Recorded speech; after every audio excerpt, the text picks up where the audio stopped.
AITA for telling my dad his financial advice isn't helpful?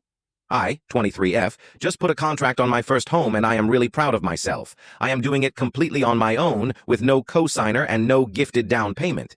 This is a huge milestone for me.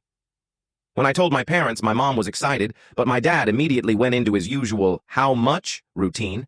I tried to reassure him that I had done my research, that this was not impulsive, and that I was making smart choices. He kept pushing that I should be asking for his opinion on these things. Eventually, I told him, as nicely as I could, that his advice is not really helpful to me. The thing is, I am an accountant. I know how to handle money. His advice usually just makes me feel ashamed instead of supported. For example, last year I replaced my 2011 Hyundai that had 250,000 miles and constant problems. I financed a new Honda Civic after researching rates and reliability, and I felt really good about it. When I told my dad, he said I should have just paid $1,000 to $2,000 to fix the Hyundai and kept driving it. To me, that felt like wasting money on a car that probably would not survive another year.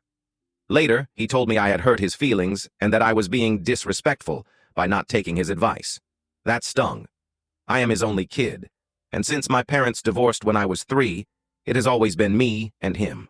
I have always felt responsible for him, especially as he gets older.